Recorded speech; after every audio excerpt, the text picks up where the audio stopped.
back to the channel, and today a quick review for this. This is the Battle of Maldon, and this is a new release. It is from J.R.R. Tolkien. This is being produced obviously after his life, and it is around 200-ish pages. Now if you've been following these releases recently, you'll know that these come in quite a nice package. This one has like an embossed finish, it's got like nice shiny lettering, and there are a few small illustrations above the chapter headings. So this retails, I mean, I've got my copy for about £16, so about $20 in the US.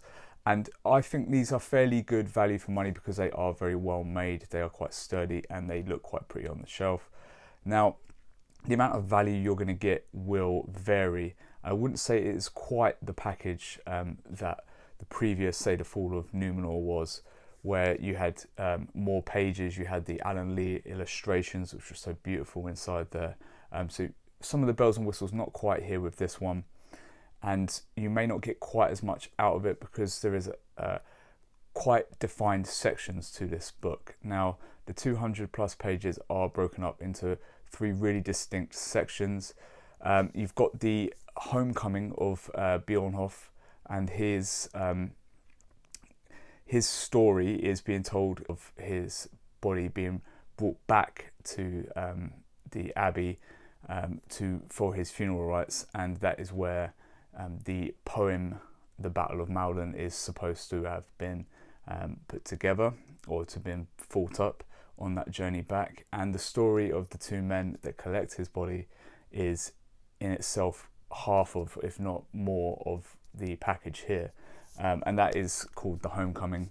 Now the Homecoming appears twice inside here, once as a prose version of about 11 pages long, and a second time as a version in rhyme, which is 12 pages long. That is an earlier version that was created before. In fact, there was many revisions of this works, and it is a very interesting work that was put together by Tolkien, and it tells a really perilous story. It really builds some good character and some good atmosphere, and it really helps lead you into the meat and potatoes, which is the Battle of Maldon.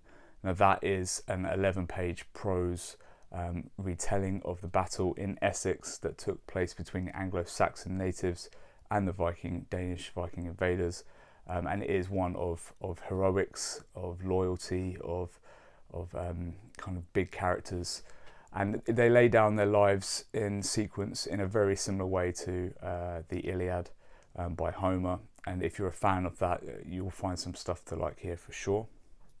Now the third part of this package is really essays from Tolkien around the effect that time and repetition vocally of these tales before they were ever scribed has deteriorated the meter, which is like the kind of cadence and the rhythm of the poem, and how those effects have really affected our translation and our appreciation of it, and our ability to hold it in the same regard. If you're into that kind of very detailed dissection, there will be some stuff for you here too.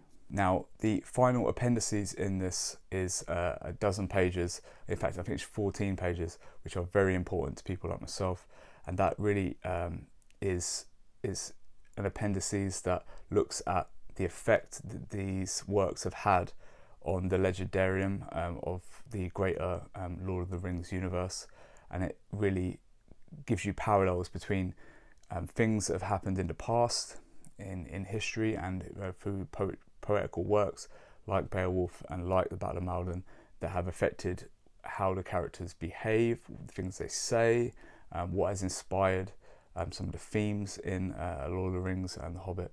And I found that really, really interesting, and I think that is where the real value for most people will come from.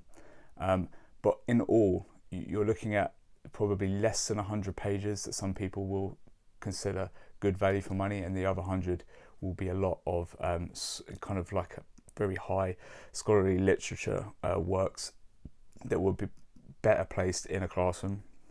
Now I find them quite interesting, but whether or not you will is kind of up to debate. But I would say as a total package, it did not disappoint. I would actually give it a 3.5 out of 5.